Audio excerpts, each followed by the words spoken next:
Ladies and gentlemen, it's Tuesday, and you know what that means. That means the True Life podcast is live with Dr. David Salomon. And you guys keep saying this stuff. My feed is blowing up with more David Solomon. So, you know what? I'm so happy you're here, and I'm just thankful to get to have a day to talk about some different things. And today we're going to be getting a little bit deeper into our good friend DHL. So, Dr. David Solomon, would you please be so kind as to maybe just tell people about you for the one or two people who may not be aware of our Sure. last show? Yeah, well, thanks for having me back. It's always nice to be here. It's like if it's Tuesday, it must be George. Um, so I am David Solomon. I'm the Director of Undergraduate Research and Creative Activity at Christopher Newport University in Newport News, Virginia. I've been a professor of medieval English literature, religion, and culture for 25 or so years. Written a few books. My most recent book is on the 7 Deadly Sins, and currently working on a new book on angels and demons in pop culture. And I do a lot of stuff, consulting and blog writing and podcasting and doing cool stuff like this with George from way across the country.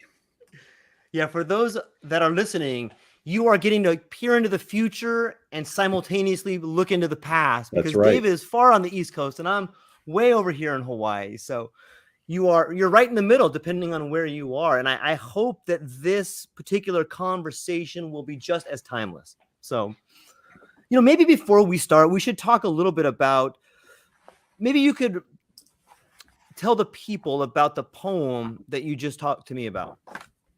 About expostulation and reply, The Wordsworth poem. Yes. So George had brought up this poem by William Wordsworth called Expostulation and Reply. Clearly, it wasn't a poem that he read aloud a lot, because that's hard to say. And a lot of what Wordsworth does in his work is this kind of dialogue with the self, dialogue with nature, and looking at the ways in which the world reacts to us and we react to the world. Probably my favorite Wordsworth poem is Tintern Abbey, which is a poem about memory. He revisits the spot in Wales 5 years after he was first there, and really reflects on the power of memory and the power of nature. And so much of that also really dominates the work of D.H. Lawrence.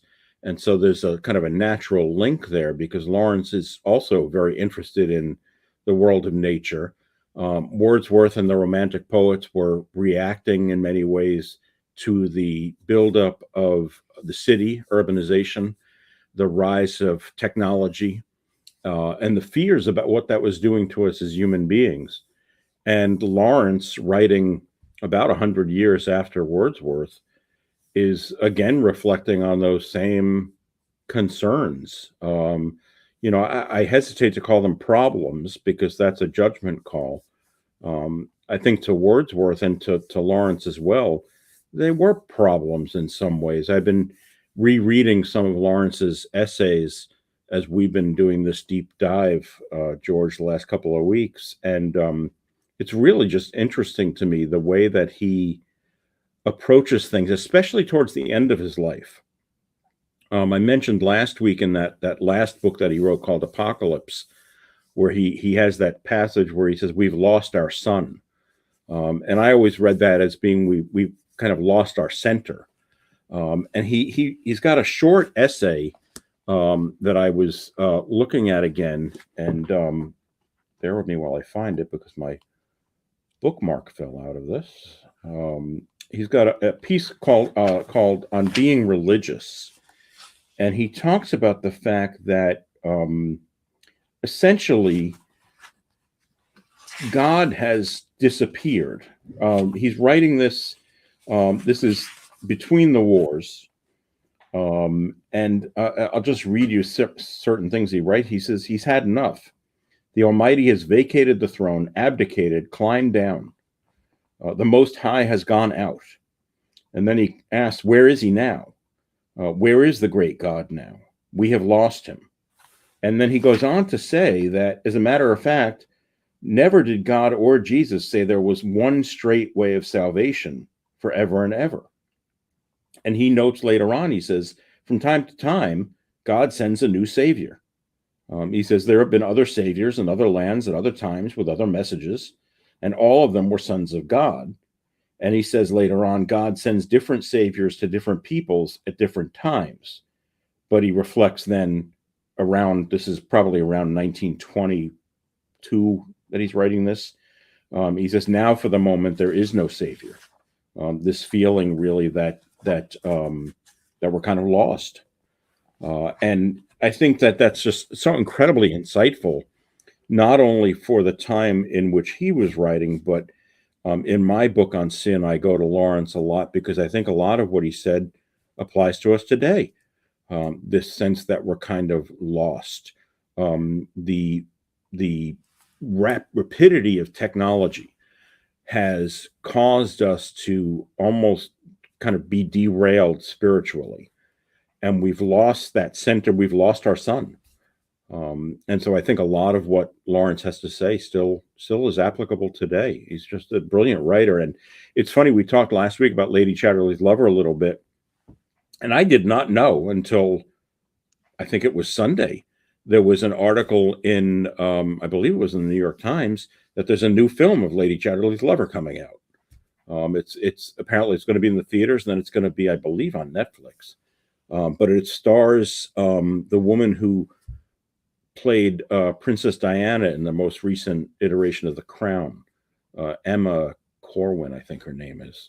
And it was interesting because the article talked about the controversies of the novel, and of course, now today that seems tame compared to what we see usually. Sorry, going off on a tangent there. No, not at all. I think it fits really well. And I'm curious if we take the idea of we've lost our sun and we look at the rainbow and we see Ursula as we take together, we've lost our sun, and we take together the losing our way. And is it possible to see the rainbow as, look at Ursula losing her way through the years of this dynasty of farmers, and then these destructive relationships, and all of a sudden she finds herself all alone in an industrialized world with the promise of the savior coming. Is that how you read it? I mean, that's one way to interpret it. More or less. I mean, I think it's so important that he stresses the fact that if we lose connections with each other, we've got nothing. And so he keeps coming back to that in the novel. And, I brought my old battered copy in with me here. And I mean, there's just one section that I picked out that I wanted to read to you, if you don't mind. Please. And out of context, yes, because if folks don't know the novel, but I think it's still, the language still means something here.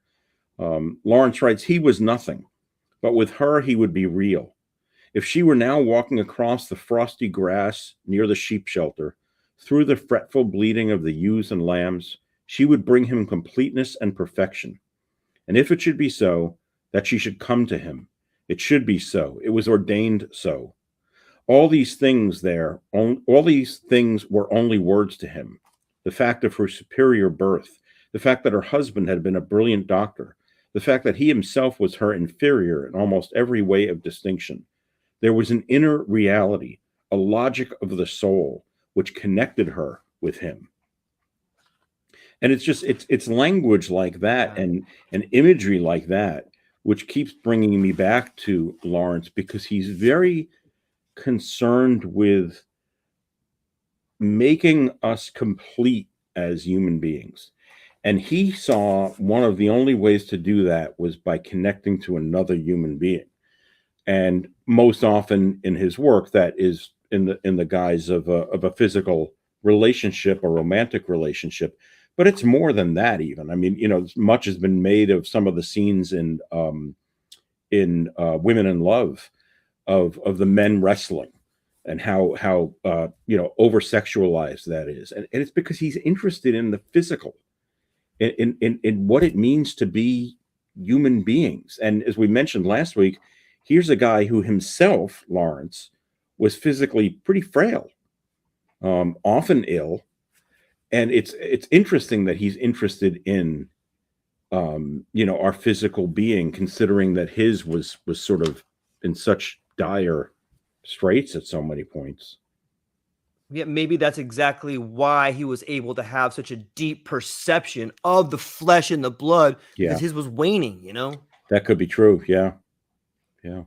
Yeah, it's fascinating to see the way in which he with that language, to the best of my capabilities, that type of language is the best case for bringing the absolute together with the relative, the timeless and the temporal. Like like that kind of language it's mind blowing how someone can just put that out there, and I can feel it. Like I can feel those words reach out to me and touch me and Yeah. grab me, and I think that is one of the things that make him the genius that he is.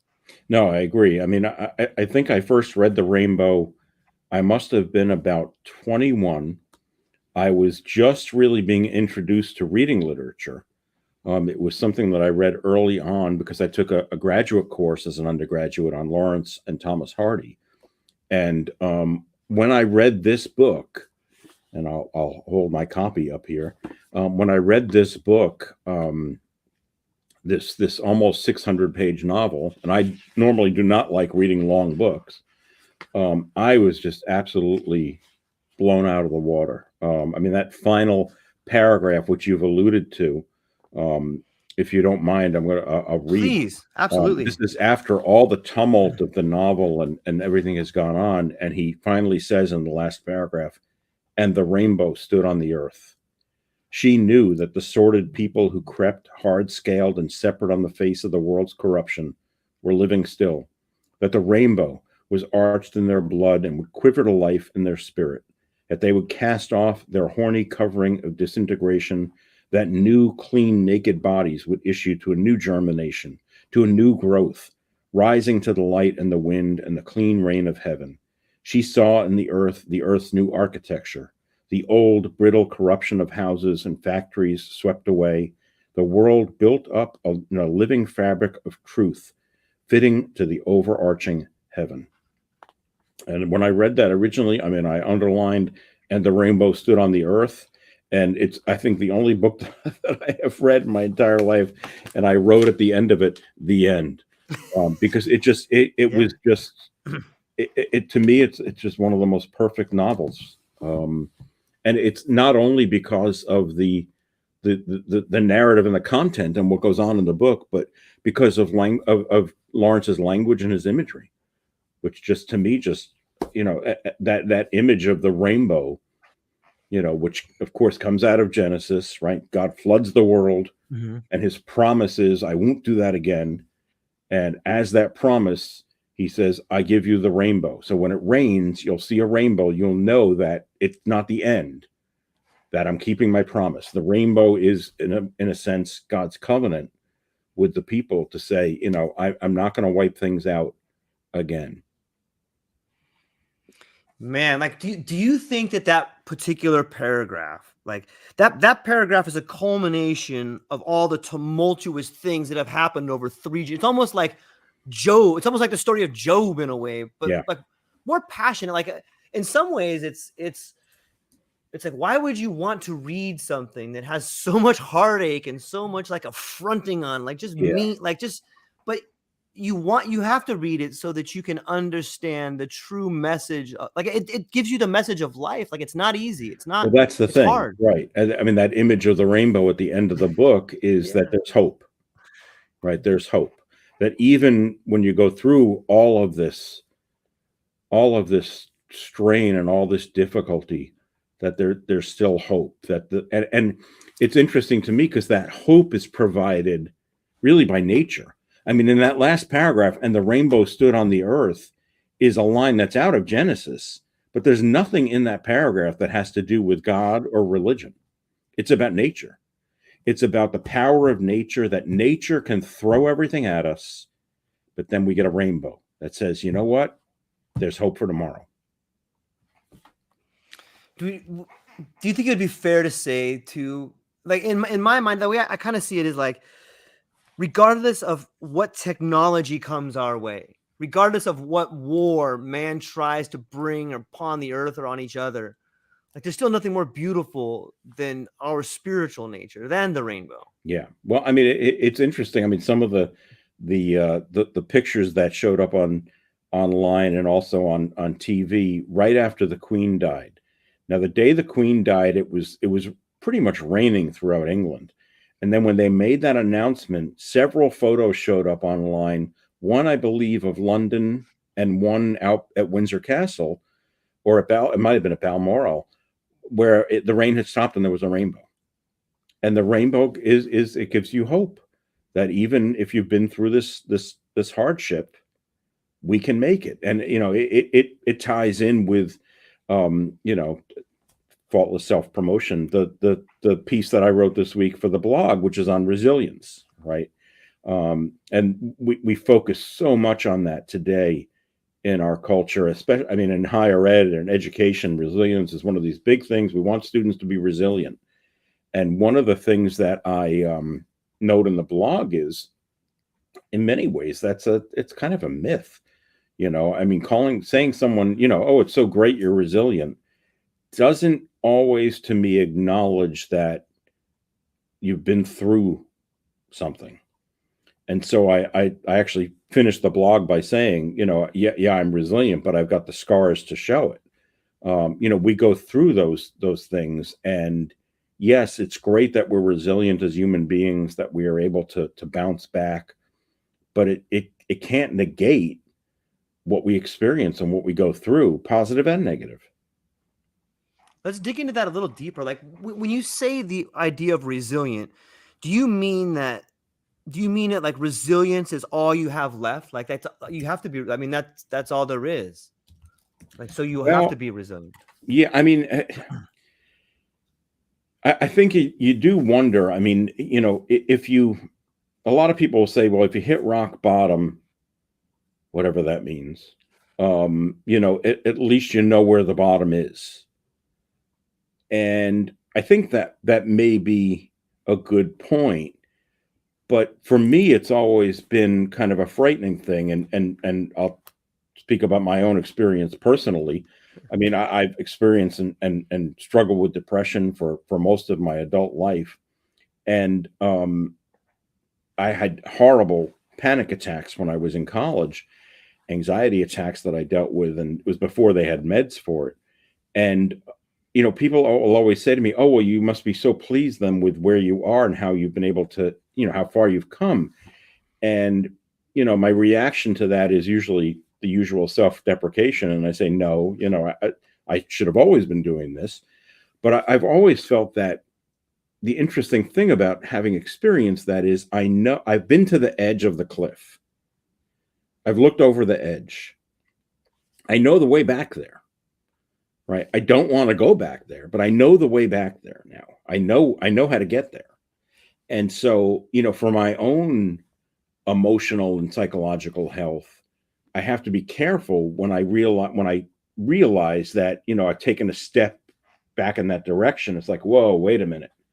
I don't want to go back down that road. I know where that is. I know where it is, and I know where it leads to, and I don't want to go there. So how do I stop and turn around, or prevent myself from continuing to move on? And it's not about necessarily throwing up an obstacle and saying, well, put something in the way.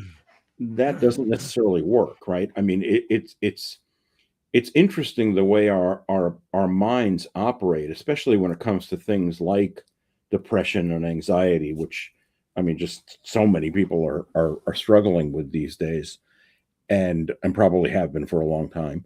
And I think that the danger there is just, if you're allowed to, and God, I hate using this phrase, but if you're allowed to wallow in it, and some people do, that is not productive. And that is not to belittle anyone who's going through this, because I've been there. I know what it's like. But I think that unless you need people around, we're back with Lawrence again. You need people around you. People are going to pull you out. There are certain things that we experience which we just cannot fully control ourselves, right? I mean, it's the reason why, the 12-step programs appeal to a higher power, right? I'm unable to control this. I need help. And I think too often we're stubborn and independent and prideful. No, I'm going to do this myself. And, there are a few of us, I think, who have that ability to do that ourselves. It's a serious affliction. It really is an affliction when you're experiencing this. That was a really weird tangent. Are you kidding? That was beautiful. Like, no. Okay, let's back it up for a minute. Like, listen to the language you used about, I know my way back to the cliff, and the way you shouldn't do it is by putting an obstacle there. Like, what is an obstacle? An obstacle is just something that you can get over if you wanted to. So you're just lying to yourself if you put an obstacle in the way. Exactly. And the fact that you can tie it to Lawrence and say, like, that's exactly what he was dealing with on so many levels, be it anxiety or depression or the idea of religion or war or his own understanding of what relationships were. Like, so much of what he has written was that same idea of the cliff calling back to you. Like, look, George, I know how to get there. Like, that's such a powerful statement to say. Like, yeah, I know where it is. I know how to get there. Mm-hmm. But do you know how empowering that can be? Like, yeah, you do know how to get there. And guess what? You haven't gone back. You could probably go back there and look if you wanted to. Like, that's the real power, is like, I know where that cliff is and I can walk back there and I can look over the edge and I can still see its beauty. And if I listen, I can hear the echo calling to me. But along that path, maybe the mission is to walk back that path and find other people that are walking that don't know about it. And you be the guy on the path that is like, hey, can I walk with you on this path for a little bit? Because I know where you're going. And I just want to tell you my story as we walk to this cliff together. Yeah. That's a good point. That gives me goosebumps, Like, I speak about this all the time, but I think that the purpose of tragedy, I think that the reason you've had such profound depression and got over it is because there's a force bigger than that wanted you to experience it so that you can help other people get through it, right? Right. And that's why I'm so drawn, intellectually to Jung, because that's a Jungian approach, right? Yeah. That, you don't try to, and this is how Jung differs from Freud on one level, is you're not looking at repressing things. It's about, no, bring it out in the open. Let's deal with it.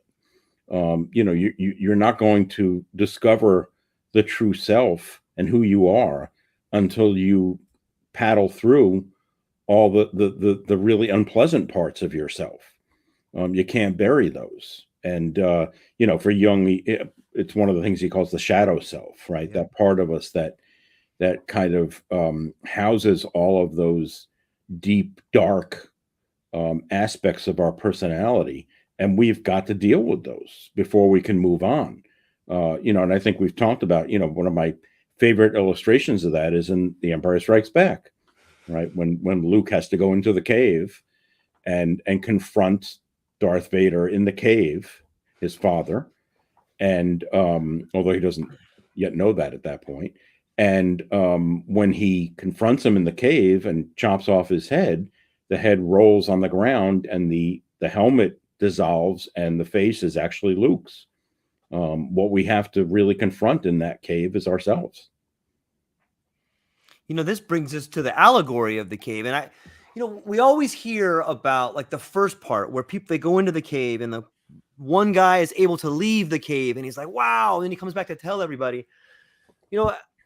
I've always thought that maybe the path forward might not be to get everybody to leave the cave, but to have everybody go deeper into the cave. Because if they don't want to leave, like, maybe there's something deeper in there. Maybe you're just seeing these shadows, but you got stuck in this spot.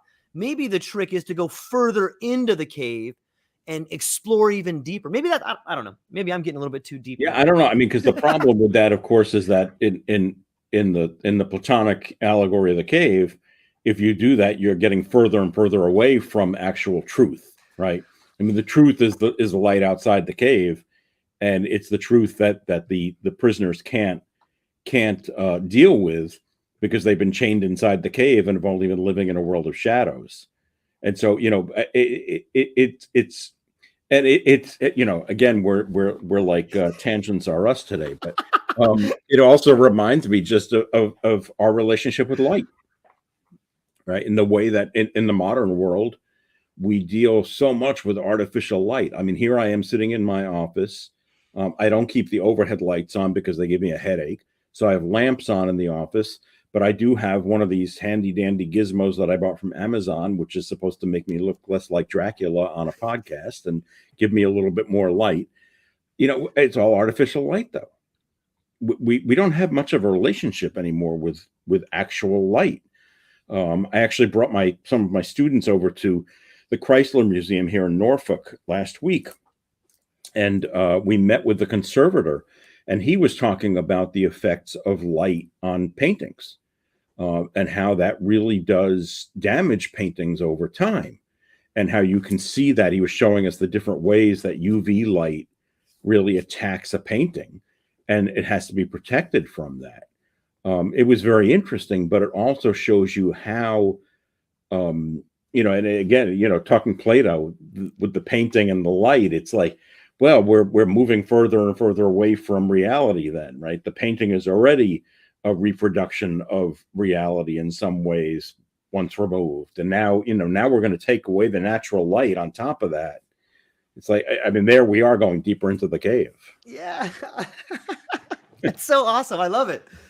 Yeah, on some level, we should rename our podcast Stream of Consciousness Theater.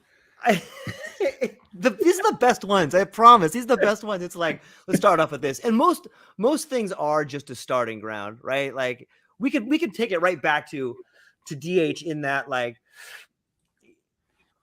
if we tie together the idea of the three generations moving further and further, maybe that's DH going further into the cave by looking at Ursula's, by seeing where she ends up. And on some level, it almost seems to me that it's the progression of religion being something that we look up to when you look at the dynasty of farmers who were on the land and living off the land, to God existing in Ursula and her seeing the world through her own personal idea of what she was thrust into, in a way. Maybe that's God leaving us. Now she's in this industrial society and there's nothing there for her but hope, in a weird sort of way. Yeah, well, I think that's what a lot of people were experiencing in reality at the time that Lawrence is writing this, which is that shift from an agricultural life to a more industrial one.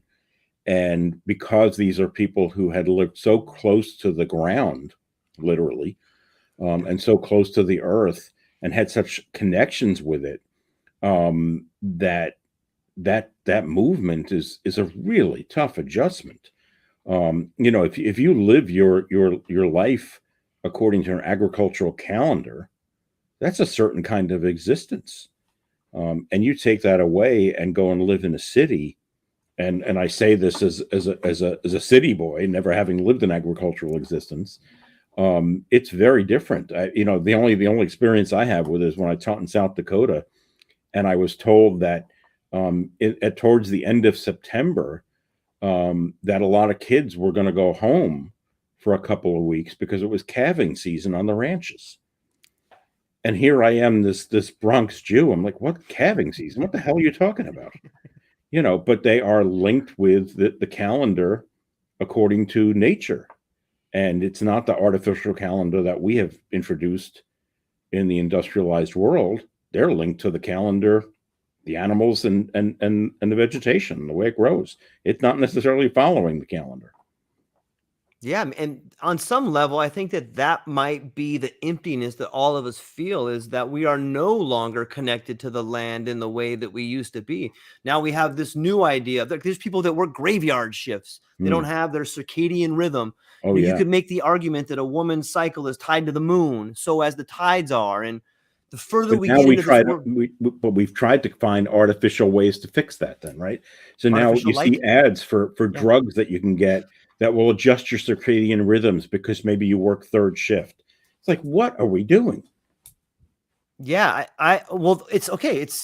It's the artificial light. Like, we're lying to ourselves. The same way that, like, okay, let's move back towards depression and look at some of the kids. We've all know people who have been affected by either, depression or anxiety. And a lot of the treatments for those particular ailments are SSRIs, these selective serotonin reuptake inhibitors. And what that does, that doesn't solve any problem. That gives you the mental feeling to face another day of dread, even though it's the day of dread. You're not getting yourself out of the situation. You're not figuring out what it is. But it gives you the space to be able to potentially deal with it. I don't know. Does it? Do you think so? Yeah, because I mean, the misconception, and there's a big argument about this, of course, is whether depression is actually a chemical imbalance in the brain or whether it's something else going on. I'm pretty much a believer that there is something chemical going on there, that it's something to do with chemistry. That isn't going to solve it, though. Right. So, but I think that if you're put on the meds will help you to at least survive, so you can figure it out and get out of it.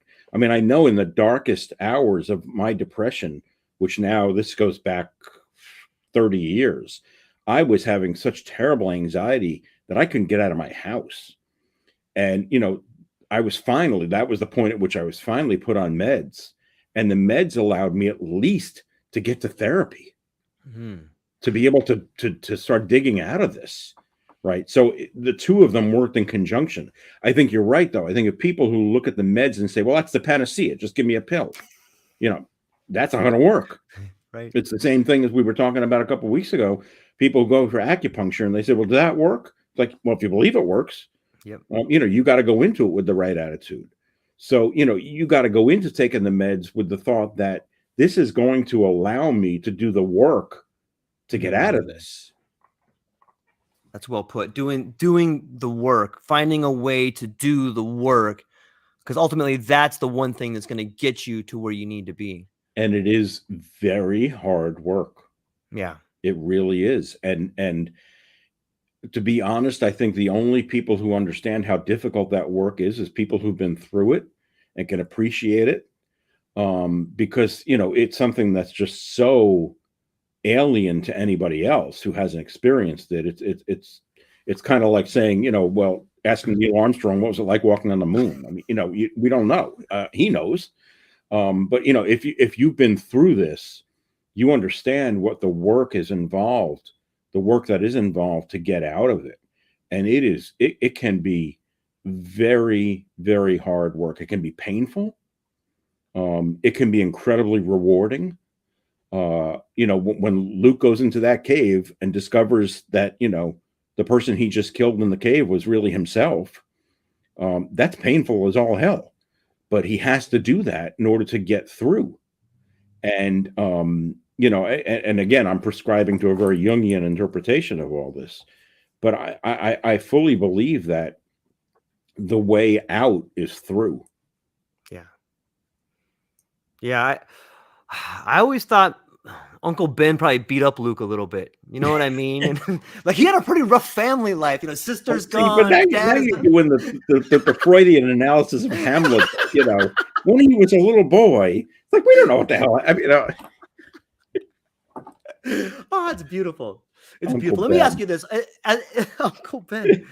As we're going down this world of tangents, I've always thought that maybe we took a wrong turn in medicine when we stopped allowing doctors to experiment on themselves with whatever it is. I always think that the best therapist is someone who's gone through the thing they're trying to help people with, right? Yeah. I mean, and I mean that was always. I mean, I'm not a psychologist or a psychiatrist, but that was always the training for psychoanalysis. Is you had to go through analysis yourself. That was part of the process. And so, I mean, there may be some truth to that, although when you look back at the biographies of some of those guys who did those experimentations with drugs, it's, I mean, Freud with cocaine is, I'm not sure I want to endorse that, but, I do think, I mean, there is something to this, because when you do go to see a physician who has not experienced what you're experiencing, I do believe that, and I think this goes for human beings in general. You have a different understanding of the problem, right? I Yeah. mean, it's the difference between empathy and sympathy, right? I Mm. can sympathize with you. You're in pain, but I don't know what you're going through because I've never been there. Whereas if you can empathize, you can say, I know what you're going through. I've been there. That I've had that happen to me. And so, I'm always struck by the fact that you will see scenes in novels and films where, someone will go to a doctor with some, really grave ailment, and the doctor will attempt to essentially placate them. And then, the patient will say, what are you talking about? And finally the patient will say, have you ever experienced this? Do you know what this is like? And no. Well, then you don't know. And I'm speaking especially these days of people who are dealing with such horrible diseases and ailments, such as cancer and the wide variety of other things that we're dealing with. But I see so many people now dealing with cancer, and it's just it's horrible. And you think about the visualization of it. I think about the visualization whenever I think about cancer, because I think about Susan Sontag's book Illness as Metaphor. Brilliant little book. And thinking about, and this is what a lot of therapy will do with people who are experiencing that kind of terrible disease, is to visualize it and just use that visualization as not only a way of coping, but maybe even of possibly fighting the disease. I mean, that's what, people like Norman Cousins argued for in Anatomy of an Illness, back in the 1970s, when he was so ill and claimed that he had basically cured himself by watching, old Three Stooges videos in the hospital, because he thought that really state of mind had such an important influence on physical health when you are fighting something. And so again, we're back to this kind of, do you wallow in it, or do you try to deal with it and fight it in some ways? And I don't mean to come off as somebody who is just being an ass and saying, well, pick up your bootstraps and get back to work. But I do think there is something about positive attitude, and not, there's a reason why. I mean, that image of wallowing, just, I think about pigs in a sty, right? Wallowing in mud. It's like, you're only going to get dirtier, right? You're not, no progress is going to be made there. And so, I think about the stages of dealing with death, the Kubler-Ross thing about, denial and then acceptance, and these various ways of experiencing these hardships. And I think what really is indicative of how we come out of it as humans, and whether we find the rainbow, is whether we are willing to do the work again to go through those steps and make it to that point, because no one else is going to do it for us. No one else is going to bring us there. I mean, as Lawrence talks about in that pieces of that essay that I wrote, I mean, as far as he's concerned, God has abdicated the throne, as he said. It's up to us. We've got to do the work. He does later on say that, God is here, if we just will look for him. But this attitude that has really permeated the Western thought for so many centuries, that, well, we pray to God to help us, whereas really what we should be doing is looking within and helping ourselves. Yeah, that sounds a little bit like the Gospel of Thomas to me, the doubting Well, Thomas. yeah, well, it is, and it's also a much more Eastern perspective. Yeah, absolutely, right? Absolutely. God is not external; God's internal. His kingdom is all around us if you just look and see. Yeah, yeah. It also reminds me of George Bernard Shaw, who says you should never wrestle with a pig because you get dirty and the pig likes it. But look at the hospitals people go to when you're sick. Like those places, like you walk in there and you can feel the doom sitting on your shoulders, running and jumping on your back and weighing you down. And how can you possibly get better in a place that is filled with death that surrounds you? Like it's just, it seems like it's not congruent to get better. And there's all this testing and the doctors they're never fixing. They're just practicing. Like, why don't you play this time? I think some of it's getting better. Sure. In some places, and I think quite honestly, the solution to this, and as someone who taught nursing students for so long, is the nurses. Absolutely. The nurses are the angels here, right? I mean, they're the ones that get you through it. If you are in the hospital, and I'm sure, anybody who has been in the hospital could probably speak to this, that, I don't remember the doctors. I remember the nurses. It's the nurses that really are the ones who are there to help you and get you through. Yeah. It's interesting. As we're going down this road, like it seems that there is almost a miracle on the forefront when it comes to medicine. In a weird way, I see the, decentralization of medicine happening. There's all these people that in Hawaii has a big military. There's a lot of military people here.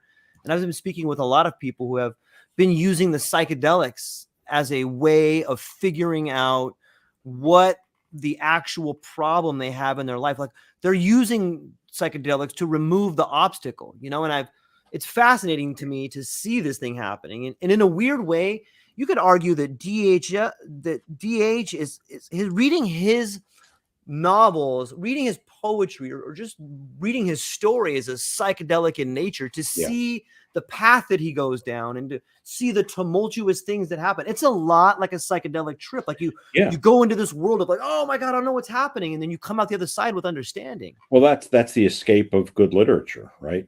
But I mean, you say, using the psychedelics as a way to kind of break down a barrier. I mean, and there are lots of different ways to do that, right? I mean, one of the more popular therapeutic methods at the moment in cognitive behavioral therapy is EMDR, right? Eye movement desensitization and reprocessing, right? And it's the idea that your eye movements back and forth, along with listening to alternating tones, will kind of break down the barrier to let you getting to talk about what it is that you really need to talk about. And I've done it, and I mean, it worked for me. But again, it's one of those things that if you're going to go into it and say, well, hell, that's never going to work, then guess what? It's never going to work. But I think all of these methods, whether it's psychedelics, literature, or EMDR, take your pick. They all are ways of breaking down that obstacle. I mean, I think that, for listeners who have read, that great book, whatever that might be, you say, well, why was it so great? Well, it allowed me to see XYZ, which I hadn't seen before. Like, well, that broke down the obstacle, right? Broke down the barrier. And I think, for a lot of us, we've got either books, movies, TV shows, whatever the case may be. Oftentimes it is art, isn't it? Yeah. That allows us to do that. We were talking in my class the other day about the varying reasons for why people go to museums. John Falk has a really good theory about this, about identity in museums, and he's got, I think it's 5 or 6 different types of people who go to a museum for different reasons, right? Some are, he calls explorers, some are facilitators, they want to show somebody else something, and then the last one, I forget what the word is that he uses, and gosh, forgive me, but it's basically to rejuvenate, right? You go because it does something for you personally, and those are the folks that you go to a museum and you see them sitting in the same gallery for hours on end, staring at the same painting. What a fantastic experience that can be for some people, if that is something that really speaks to you. And I've seen people do that with Starry Night, Van Gogh's painting in MoMA, just sit there in front of Starry Night for, a couple hours, staring at it. And it's just, it's a transcendent experience in some ways. Yeah. It's it's beautiful in so many ways to think about what the museum can do for you. And maybe if more people went there and stood and saw something in a painting that they admire, who knows what it would do to help them get through some of the difficulties that they're going through in their Yeah, life. yeah.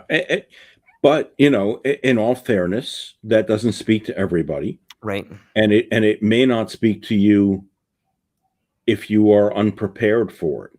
I mean, Mm. I grew up going to the Metropolitan Museum of Art. My father loved going to the Met.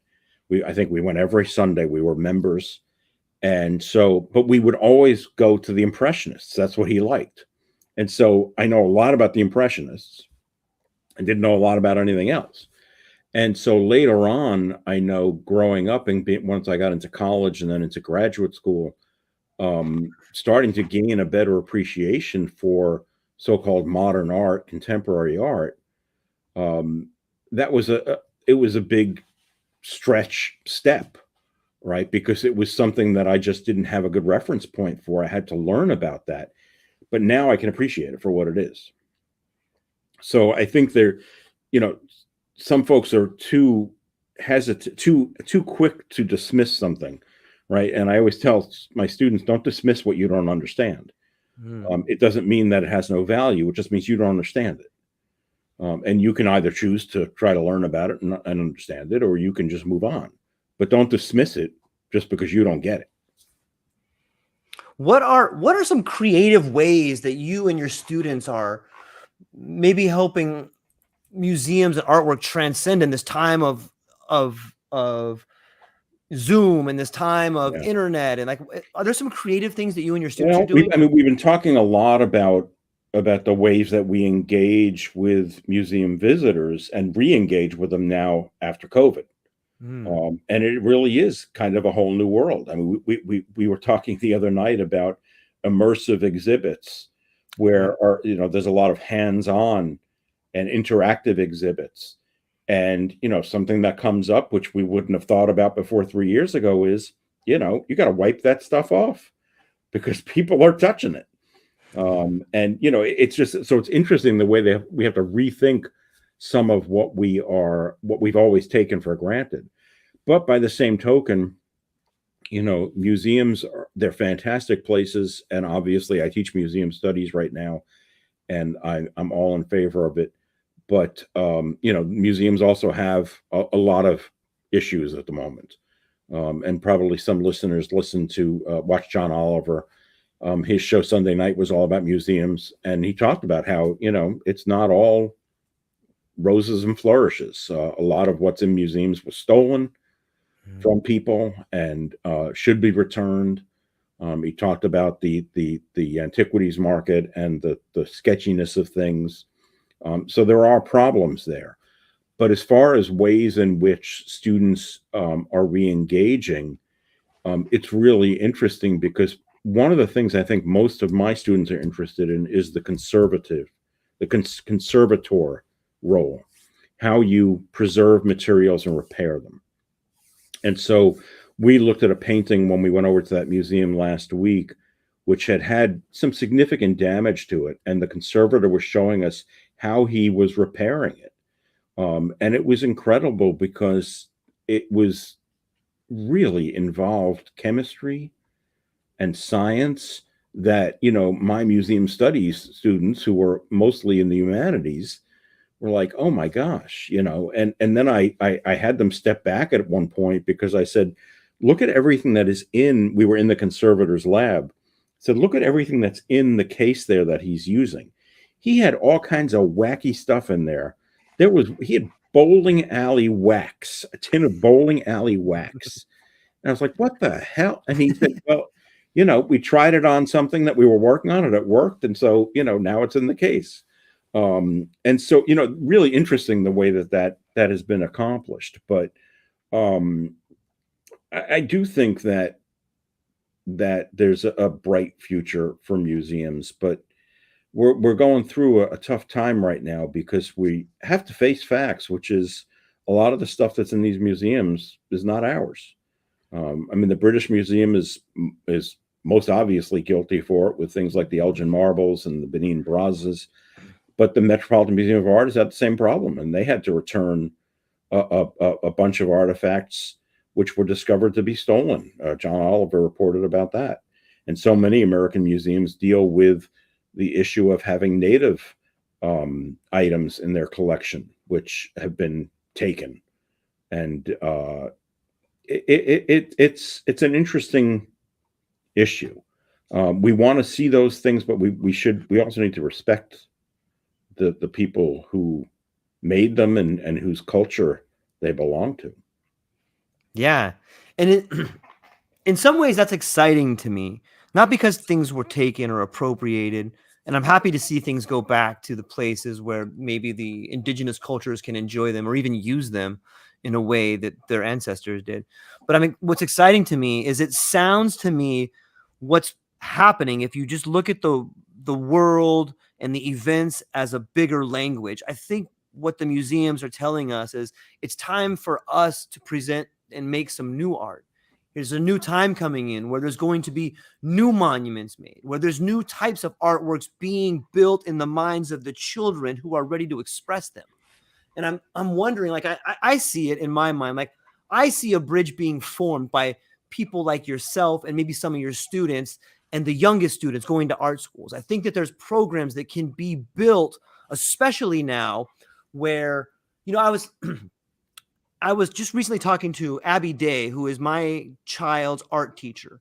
And we're talking about when a beautiful piece of artwork for our children's future be them graduating elementary school with a residual income. Like, there's no reason that can't happen. And what if we could use art to do it? What if we could pair up children in elementary schools with art students and have them come together to build art that could be in a museum that people could go and see? And like, I just think there's so many new programs coming out that are building the artwork of tomorrow. And like, and this is where it gets dark. Like, it was the best of times, it was the worst of times.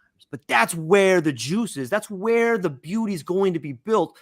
And I think that maybe this technology thing, like you and I talk about, or if we can use D.H. Lawrence as a roadmap, we can kind of see that, yeah, we're headed for some dark times. But that is where some of the most beautiful things get born out of. Yeah, I mean, that certainly is true. I mean, even if you look historically, I mean, some of the greatest art has come out of incredible tragedy. Whether it's depictions of it or whether it's actual, you know, tragedy that it's come out of. I'm thinking about, you know, some of the art which is finally starting, even after all this time, to surface after the Nazis took so much of it.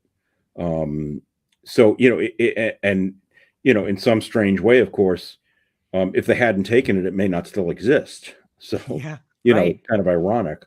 But I think you're right. I mean, you know, and the Chrysler Museum here in Norfolk actually has a section which we walked through, where children come in and make art, and they put it up on the walls as museum art. One of my favorite things, and listeners can Google it easily enough. There was a child, I think this was in England, I believe, but I may be wrong, and she went to and visited a museum. And the next time she came in, she brought them her favorite rock, and she said she wanted them to have that, and they put it on display. They put it on display for her, you know, with a shelf tag indicating that it was hers and telling the story of it. And it shows you that, you know, in a corny way, beauty is everywhere, right? And from a kid's perspective, especially, it's interesting what they see as beautiful.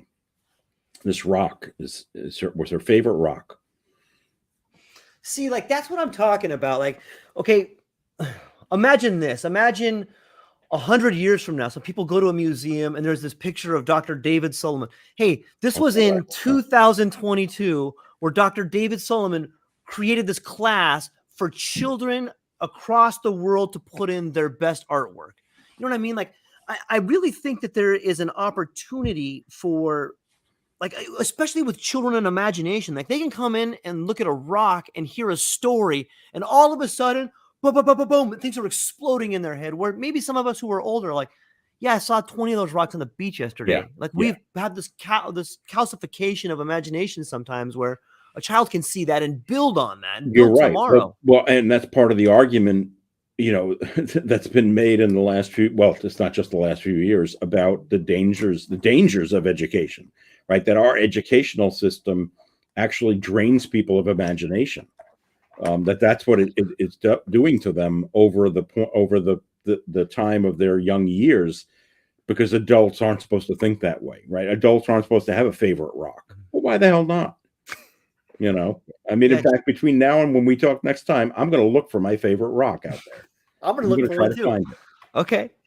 Yeah, there's an interesting book by John Taylor Gatto, and I think it's called Dumbing Us Down. And he talks about the idea of the Prussian school system and how there's these bells and whistles and Pavlovian dog science goes into this idea of just, we want you to be just smart enough to read the literature, but not smart enough to act upon it. Yeah. Like it's pretty sad, but Yeah, I see mean, that is decaying. well, and the frightening thing is, if you go back and read John Dewey, who really is, responsible for, Yeah. in many ways, our American education system, the way that it has been so distorted from what his vision was is just kind of frightening. I mean, it became institutionalized and it became politicized, and all of that is it never seems to be a good thing, right? Yeah. When you introduce those elements to it. Yeah. It's this, in some ways it makes me think of just this, it gets back to the idea of specialization, how we've gotten smaller and smaller and smaller. And in doing so, we've gotten away from more and more and more of who we are Yeah. and how we're connected. Right back to DHL. Like we need each other in order to see who we are. We need other people's shadows to sit in so that we can, I've often heard the phrase, well, maybe you cast a big shadow. Maybe that's why they're upset. Or some of us have big brothers and big sisters whom to this day we look up to, even though we may be taller than, or maybe we have accomplished some things, but we still look up to them. Or maybe it's your dad or your mom or your uncle or your aunt or the neighbor girl across the street. But it's these other people that we wish we could be like, that give us the opportunity to build ourselves up. Even though we may not be exactly like them, we need each other. We need the flesh and blood and this connectedness. Well, I mean, because I would argue that the individual who we are is in some ways, a sum of not only all of our choices and our actions, which is what Jean-Paul Sartre said, but also a sum and a result of all the people that we know, right? I mean, I would argue that, I'm a little bit different person today than I was, I don't know, 6 months ago before we met, George. And now, that I've gotten a little bit of you. It's almost like osmosis, and I think we do. I think we get a little bit of each other when we do that interaction, which is why the fear is that without that interaction, and this is what Lawrence was warning us for, we become less human. Yeah. And it's cold and lonely. And that leads to the soul of the dark night and walking to the cliff and having no one there and depression. Yeah. See, in some ways, like I look at great works of art and I think that those are someone who stared over the cliff and is like, maybe they were thinking like, this is it. But then they go, you know what? How about I just draw this? And I can, in some ways, that's what great artists do, is they walk to the cliff, they stare at it, and then they draw it so other people can see it. And then it's like, oh my God, it's beautiful that you wrote that. And then that can re-inspire them to continue to do things like that. And I think the part of it is that walk to the cliff is a tough walk. It's a lonely walk. Really rough. And that's why a lot of people don't want to do it. And so I think you're right. The great artists maybe are the ones who are willing to do that and take that chance and go through that strife in order to tell the rest of us what that's like. So if we just stay here for a minute, like, might that walk to the cliff be worthy of that's the hero's journey? I mean, you're like walking to that cliff, being affected by depression. Like, if you just look at it like, yeah, it's I could understand why you don't want to do it, but you're doing it and you did it. So maybe that's a reason to not be depressed. Maybe if you can just see it from that angle, maybe that's the dark before the light. Like, okay, yeah, all these things happen. Yes, they did, and it sucks, and I'm sorry, but you did it. And you know what? Most people can't do it. Like that should be the end, the portal at the end of the cliff, maybe. Yeah, I mean, it's the only problem that I really have with Campbell's hero's journey motif, which is that it's circular, because it's cyclical. Excuse me. It implies that you're going to go through this in an ongoing kind of way, and I don't want to do that. I've been there, done that. I don't want to go back to that miserable place.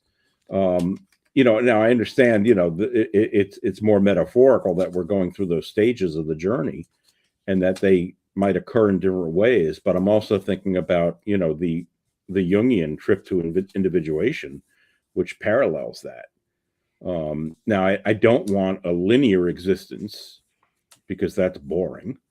But that cyclical one that Campbell gives us in that image of the hero's journey, I've always been a little troubled by the cyclical nature of that.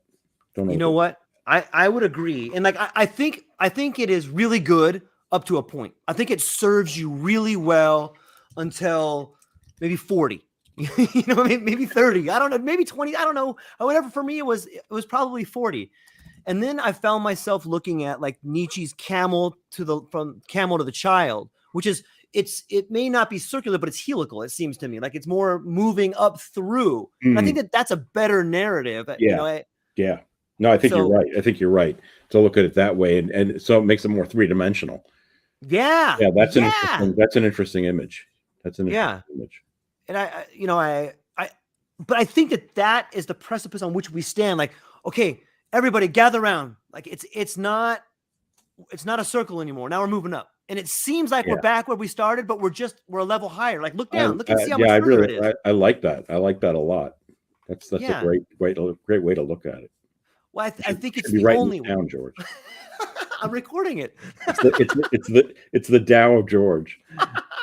It's the Tao of David and George. All right, because I would never come up with this if I wasn't talking to you.